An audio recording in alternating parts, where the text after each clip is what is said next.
Giving my opinion on Survivor Series 2002. If you're wondering why, that's nice. But you're here, I've made the video, you might as well watch it. So basically, this is just my opinion of Survivor Series 2002. It is the first Survivor Series under the WWE name after changing from the WWF. It's also the first Survivor Series after the brand split, I believe. There was a total of 6 matches, I think. The very first Elimination Chamber happened here. And spoiler alert for something that happened 22 years ago, every single title changed hands. And I liked every single match. Some were better than others. But let's get started with the very first match. Makes sense. You've got Bubba Ray Dudley, Jeff Hardy and Spike Dudley taking on 3 Minute Warning and Enrico in an elimination tables match. That's hard to say. I remember the first seeing this match, I didn't even know Spike Dudley was in it. I said, oh, okay, sound. Shows what I know. Well, obviously I knew, not just now, I'm not just refinding out, so I've rewatched them obviously. But you got Spike Dudley going first. That was a brutal elimination. 3 Minute Warning just grabbed him, flipped him over, and face first for the table. And considering I think, on a match moment, which is basically my favourite moment in the match, right? That was a close second, I'd say. Okay. You've got Jeff Hardy doing his swanton bomb from it's not even the entrance, it's like just the crowd, I guess. Got high up, threw a table onto Rosie, I think it was. Might be wrong there. It's either Rosie or Jamal. You've got Jeff Hardy slipping, obviously, and getting thrown into a table, which doesn't count. Rosie throwing himself through a table, doesn't count. Jeff Hardy getting eliminated from Jamal doing a big splash from the outside top rope. The top rope to the outside. I confused myself then. How weird's that? Yeah. Jamal getting eliminated by Bubba Ray from a powerbomb from the top rope. That was brilliant. Match moment, I'm going to say it now, is basically Jamal's going for his big splash. Rosie's going for his moonsault, and he just pushes his legs. Bubba Ray does. Just down, then just flips straight over. It's absolutely hilarious. I literally still laugh at it now when I see it. It's just fantastic work from Rosie. Jeff Hardy missing his spot, so Rico doing some weird I can't balance on the top rope. And Hardy shouting. You hear down goes the cameraman. What else you got? I think I've mentioned everyone being eliminated. Bubba Ray wins it because Devon returns, reforming the Dudley Boys after they got split from the brand split, and putting Rico through a table with a 3D. That was good. JR and King on commentary. JR and King on commentary. JR and King on commentary just makes it better. Howard Finkel, I just think he's one of the best ring announcers that's ever existed. Basically explaining every single little detail of every single match. But to me, that match, I liked it because it's very memorable. I can still remember it years later. Maybe forget a few things. But yeah, I do like that one. Up next, you've got Jamie Noble going in against Billy Kidman for the Cruiserweight Championship. Billy Kidman is the challenger, Jamie Noble is the champion. That makes sense if Billy Kidman's the challenger. Yeah, so yeah. He'd already lost twice to him, he did. So Noble lost twice to Kidman. And he lost again to him, I'll say it now. This match, it's like, how do I put it? It's not terrible, but it's not fantastic. If someone said you need to watch it, you'd go, okay, you're not going to lose any sleep over it. The match moment was Noble doing like a DDT with Billy Kidman's legs are on the rope, so it's like straight down. Billy Kidman wins with a shooting star press. I still think he's got the worst one, but who am I to judge? Nydia basically trying to get involved, gets hit by Jamie Noble. Jamie Noble doing like a weird, I forget what it's called, where like he hooks the arms under, but then he like gives him a power bomb. That's good. So yeah, it's an okay match, I guess. Then you've got Trish Stratus going in as a women's champion, going against Victoria in a crazy stage. I like this version of Victoria. Yeah, a bit crazy, but I liked it. So what happened in it? It was the first ever women's hardcore match, was it? No, I don't think it was. First one I've seen though, so yeah. It was the first something. Obviously it was a bit sexist, you have like ironing boards and things like that. I'm surprised they didn't bring out the kitchen sink, the brooms. So obviously you've got Victoria basically swinging for Trish, but it's like a bit timed, a bit weird, but yeah, nothing brilliant. I think it's a bit selfish how they get to have the weapons on the outside of the ring in the garbage cans, and obviously the other wrestlers have to go search under the ring, but it is what it is. Match moment, Victoria's on the top rope. Trish goes for a weird, I'm going to do like a handstand thing on the bottom rope, grab you by the head with my feet. But Victoria grabs her, so she sits him and smacks her in the face with a trash can lid, a bin lid. Fire extinguishers were used. And yeah, Victoria broke a mirror before the thing happened and she won the title with a snap suplex, I believe. Yeah, that's it. So yeah. And then you go to Heyman talking to Brock Lesnar. Brock Lesnar's like, what's the matter with you? You nervous? Like, yeah, Brock, I am nervous. And obviously explains all the things the Big Show's done. And Heyman says he will do anything to make sure that his client leaves with the WWE Championship. He wasn't lying, because technically the Big Show did. Spoiler alert, again. Big Show basically gets his ass handed to him by Brock Lesnar. Suplexes, F5s, everything like that. Match moment, I'd probably say, is the belly to belly. Big Show wearing jeans. That was weird. I started speaking faster then. I do apologise. What I don't get, though, is you see the client that you're with, basically, destroying your new client, right? Why would you go with the new client? It makes no sense to me. Unless, I'm assuming it's money, but yeah. Okay, yeah. So not really much to say from that one. Just suplexing F5s. Yeah, Big Show wins by giving Brock Lesnar a chokeslam on the steel chair. And that was Brock Lesnar's first loss in the WWE, by pinfall at least anyway. But before that though, we did get, I think it was before that or after it, makes no difference, I'm telling you anyway. Christopher Nowinski comes out, just quickly as well, it's Madison Square Garden I believe, so it's like that weird like opening door thing where it's like that and just started, yeah, I liked it, it's different.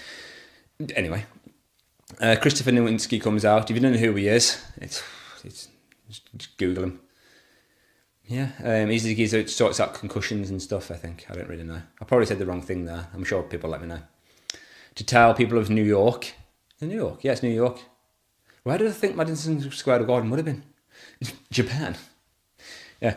To tell them that they are stupid, the audience. So Matt Hardy comes out and corrects him and says that they're losers. And then they basically say that they're looped, which is really weird. I don't know. And then Scott Steiner makes his debut. And basically just suplexes both of them. He's like, yeah, Scott Steiner, another WCW star. And where were you like, about 6 months ago? Or last year? Yeah, last year would have been better, actually. Isn't it weird how like it was WCW and WWE against each other last year, and this year you got this? I don't know.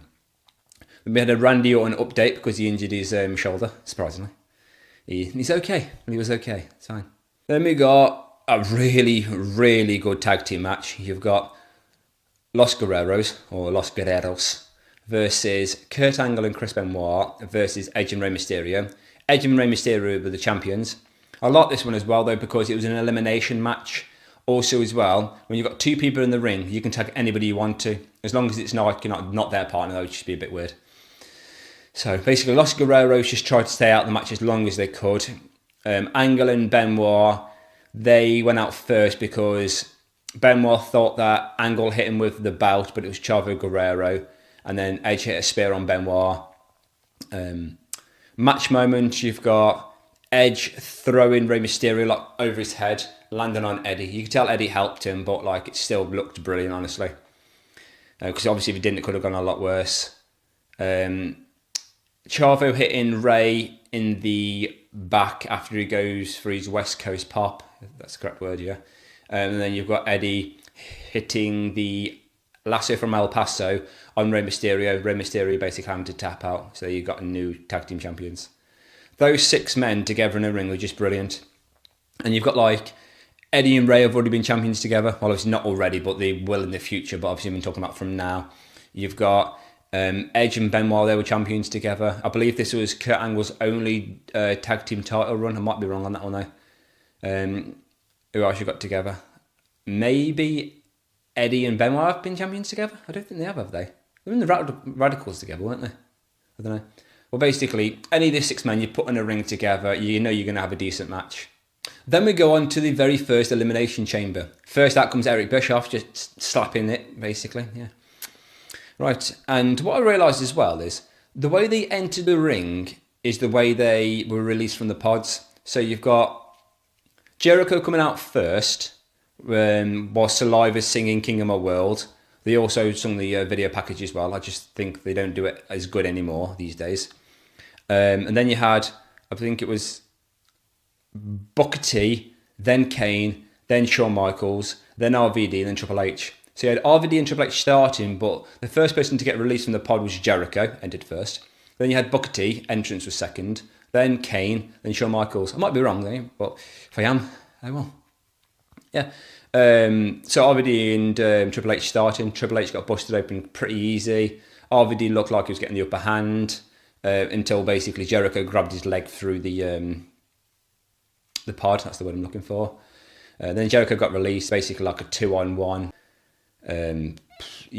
Match moment was got to be RVD going for his 5-star frog splash onto Triple H. But because it was designed differently, now as you can see, you can actually stand up. Before, you had to crouch down like a frog. And basically not landing properly and land on Triple H's throat, and he still continued the match. Triple H did anyway. But after he did that though, Booker T hit a missile dropkick and got the 1-2-3. So he's the first person to ever eliminate anyone in an elimination chamber. Booker T was next to go. What happened to him? I think he got a low blow off Chris Jericho, a chokeslam off Kane, and then a line salt off Jericho. So he had quite a lot to happen to him. Then Kane was the next person to be eliminated. It was a switching music, pedigree, line salt. I always liked how Kane took the pedigree onto a knee. Weird. Yeah. And then you had Jericho having the Walls of Jericho on Triple H and Shawn Michaels. Shawn Michaels hit the switching music on Jericho for the 1-2-3. Then it was down to Shawn Michaels and Triple H. Triple H had been in the match for the longest. Shawn Michaels, a second match back after 4 years because his career-threatening back injury. So he has a street fight at SummerSlam and then an elimination chamber. Wonderful. Obviously, loads of back and forths. Triple H hitting the pedigree. You're thinking it's over. It's not. And then Shawn Michaels with his lovely brown trousers, pants, whatever you want to call them, and his weird-looking haircut. Finally wins the world title. I say finally, but I don't know what I mean though, because he's had 2 matches back and he's already won it previously. So I don't know. But that was his only world title run, okay, in his second part of his career, which is surprisingly shocking. And he lost it a month later anyway. So that was great. Yeah. I like this match as well because you've got Triple H obviously going in as the World Heavyweight Champion, and he's had feuds with all of these, or he would have had. So like you had him and Jericho at WrestleMania 18, which happened the same year. Obviously, you know, the feud of him and Shawn Michaels, you know, goes back years. Him and Kane with the whole Katie, I'm not going to mention it, Vic story. You've got RVD against him at Unforgiven, which is 2 months prior, I think. And Kane was the month prior, and No Mercy. I don't think he had a match with Booker T, or like a memorable one. What's the word I'm looking for? Memorable, I'll say. But he did at WrestleMania 19, where he should have won. Booker T should have won me, not Triple H. But you know, we live and we learn. You know, do we? But in all fairness, though, as an actual show and a pay-per-view, it's definitely worth a watch again. If you haven't seen it, then it's just worth a watch anyway. It's like not brilliant, so like if you're doing other things in the background, you're not going to go, oh my god, I missed him do a flippity-doo-dah thing. But I actually enjoyed it. I mean, like a year removed, obviously, you've got no Stone Cold, you've got no The Rock, that's fine. Yeah, you've got Jericho in the main event still. Kurt Angle is now in a tag team match. I'm on about the main people as well. No Shane McMahon there. Booker T and RVD are also in the main event.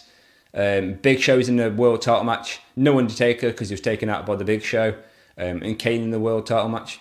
A lot seemed to have changed from 2001 to 2002 in the Survivor Series. And I think they tried something new because they didn't have the traditional Survivor Series match. And obviously, because I'm a wrestling fan, we don't like change. I was like, it seems a bit, you know what I mean? I don't really like it. But then now I look back, I do like it. So yeah, anyway, if you've watched it, right, let me know what your opinion is. Please like, comment, subscribe, and thanks for watching.